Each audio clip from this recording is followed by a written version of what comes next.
शासन है। आज हमारी चर्चा का विषय है कि चरणामृत बड़ा है या विश्वास बड़ा है। यहाँ पर दास एक छोटे से दृष्टांत का सहारा लेगा। एक बार 5 चोर आपस में सलाह किए भक्त मूरत ध्वज के पास जाने के लिए, क्योंकि द्वापर युग की बात है। उस समय भक्त मूरत ध्वज भक्ति के मामले में बहुत ही प्रसिद्ध थे और भक्ति के साथ साथ दानी भी थे। इसलिए चोरों ने आपस में सलाह किया कि भक्त मूरत ध्वज के पास चला जाए, दान दक्षिणा तो मिलेगा ही, मौका मिलेगा तो चोरी भी कर लेंगे। साथ संगत 5 चोर साधु का भेष बनाए और साधु का भेष बनाकर भक्त मूरत ध्वज के पास में गए। संत जो होता है, जब संत को देखता है तो वो प्रफुल्लित हो जाता है और जैसे ही भक्त मूरत ध्वज ने 5 को संत के रूप में देखा, संत के लिबास में देखा, प्रफुल्लित हो गए, प्रसन्न हो गए। कहा भी गया है कि 4 मिले 64 खिले।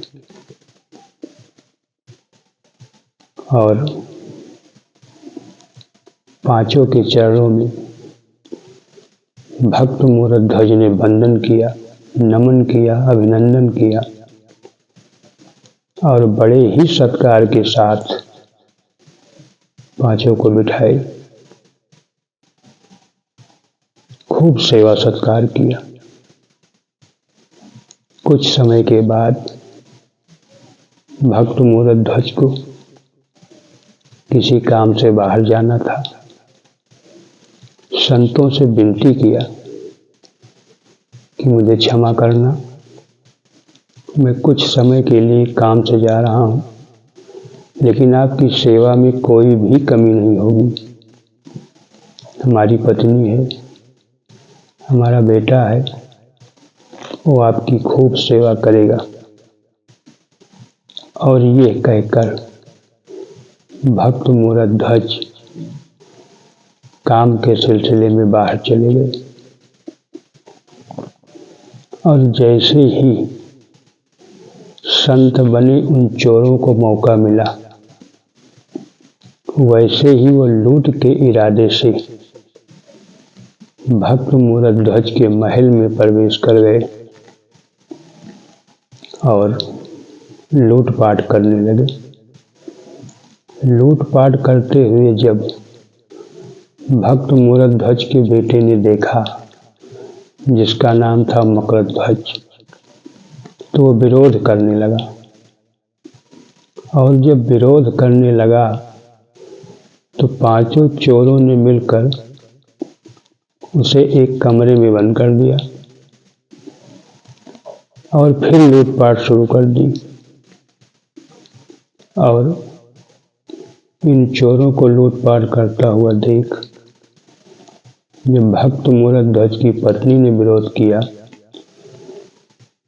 तो उसे इन लोगों ने गला दबाकर मार दिया और मनमानी खूब लूटपाट की। लूटपाट करने के बाद ये सब महल छोड़कर चल पड़े और अपने गंतव्य की ओर चले जा रहे थे। और उधर भक्त मूरत ध्वज अपने घर की तरफ आ रहे थे। रास्ते में इन चोरों से भक्त मूरत ध्वज की मुलाकात हो गई। भक्त मूरत ध्वज को लगा कि शायद इनकी सेवा में कोई कमी आ गई, इसलिए नाराज होकर हमारे घर से चले जा रहे हैं। भक्त मूरत ध्वज ने सभी चोर बने संतों के चरणों में गिर गए, क्षमा मांगने लगे कि प्रभु मुझे क्षमा करो, मुझसे गलती हो गई, लग रहा है कि आपकी सेवा में कोई कमी हो गई, चलो आप लोग हमारे महल वापस चलो, हम आपकी सेवा में कोई भी कमी नहीं होने देंगे। लेकिन साध संगत जी, चोरों का धैर्य टूट गया। उनको बताना ही पड़ा कि मैं संत नहीं हूँ, मैं साधु नहीं हूँ, मैं तो चोर हूँ, साधु का भेष बनाया हूँ। लेकिन भक्त मूरत ध्वज ने उनकी बातों पर विश्वास नहीं किया। भक्त मूरत ध्वज को लगा कि ये लोग बहाना बना रहे हैं कि मैं साधु नहीं चोर हूँ, और उन्हें विनती पूर्वक फिर वापस अपने महल में लाए। और जब महल में उन चोर बने संतों को वापस लाए तो देखा तो उनका लड़का बाहर था ही नहीं। भक्त मूरत ध्वज जब अंदर गए तो देखा एक कमरे से लड़के की चिल्लाने की आवाज़ आ रही थी, और भक्त मूरत ध्वज ने उस कमरे को खोला तो उस लड़के ने पूरी सच्चाई बताई कि पिताजी ये साधु नहीं, ये तो चोर है। उसके बाद भक्त मूरत ध्वज जब घर के अंदर गए तो देखा उनकी पत्नी मृत अवस्था में पड़ी हुई थी, और जब बाहर आकर के साधुओं से कहा कि आप लोगों ने ये क्या कर दिया, तब उन साधुओं ने कहा कि मैं तो आपसे कह रहा था कि मैं साधु नहीं, मैं चोर हूँ, लेकिन आप विश्वास नहीं कर रहे थे मेरी बात का।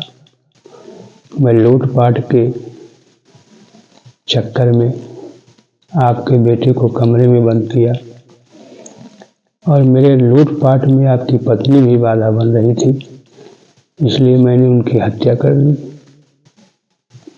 अब भक्त मूरत ध्वज बड़े ही असमंजस में पड़े और पांचों को एक जगह बिठाए और पांचों का चरणामृत बनाए। चरणामृत बनाने के बाद अपनी पत्नी के मुंह में डाला, और जब वो चरणामृत उसके मुख के अंदर गया तो उठकर बैठ गई। अब यहाँ पर साध संगत जी विचार करने की बात है कि राजा तो जान ही रहे थे कि चोर हैं, ये संत नहीं है, और संत बने चोर भी कह रहे थे कि मैं चोर हूँ, संत नहीं हूँ। लेकिन यहाँ पर विचार ये करना है कि वास्तव में परमात्मा तो हर शरीर में मौजूद है। हर घट मेरा साइयाँ सूनी सेज न कोय, अब बलिहारी उस घट की जय घट प्रगट हो। कहते हैं जाकी रही भावना जैसी, प्रभु मूरत देखी तिन तैसी। वो भले ही स्वयं को चोर कह रहे थे, लेकिन भक्त मूरत ध्वज को परमात्मा के सिवा कहीं कुछ भी नहीं दिखाई दे रहा था, और उन्हें हर रूप में परमात्मा ही दिखाई दे रहा था। और भक्त मूरत ध्वज ने चरणामृत भी बनाया तो चोरों का नहीं बनाया, परमात्मा का ही बनाया, क्योंकि उन्हें पूरा विश्वास हो गया था कि इस जगत में परमात्मा के सिवा कुछ भी नहीं है। अज्ञानता बस भले ही कोई अपने आप को चोर कह रहा हो, अज्ञानता बस अपने आप को कोई भले ही हिंदू मुसलमान सिख ईसाई कह रहा हो, अज्ञानता बस अपने आप को कोई भले ही अमीर गरीब कह रहा हो, लेकिन वास्तव में ये सत्य नहीं है। सत्य तो सिर्फ एक है, जो है परमात्मा। वही हर शरीर में मौजूद है, वही चल रहा है, वही बोल रहा है, वही हंस रहा है। एक ही ईश्वर हंस रहा है फूलों कलियों उपवन में। तो यहाँ पर भक्त मूलध्वज का विश्वास काम आया और उन्होंने विश्वास से चन्नामृत बनाया और चन्नामृत बनाकर अपनी पत्नी के मुख में डाला और वह जीवित हो गई। और सासंग जी, चरणामृत में बहुत ही शक्ति है, लेकिन वास्तव में भक्त मूलध्वज की तरह हमारे अंदर भी विश्वास आ जाए कि मैं किसी व्यक्ति का चरणामृत नहीं बना रहा हूँ, मैं किसी नर का चरणामृत नहीं बना रहा हूँ, किसी नारी का चरणामृत नहीं बना रहा हूँ। ये चरणामृत तो मेरे सद्गुरु से के चरणों से निकला हुआ है। तो वास्तव में साथ संगत जी, जो भी उस चरणामृत को पान करेगा उसकी काया निरोग हो जाएगी, वो व्यक्ति निरोगी हो जाएगा, उसकी मनोकामना पूरी हो जाएगी। और साथ संगत जी, हमें हर समय विश्वास को बढ़ाने की ज़रूरत है, विश्वास में रहने की ज़रूरत है। तो दास इन्हीं शब्दों से अपनी वाणी को विराम देता है।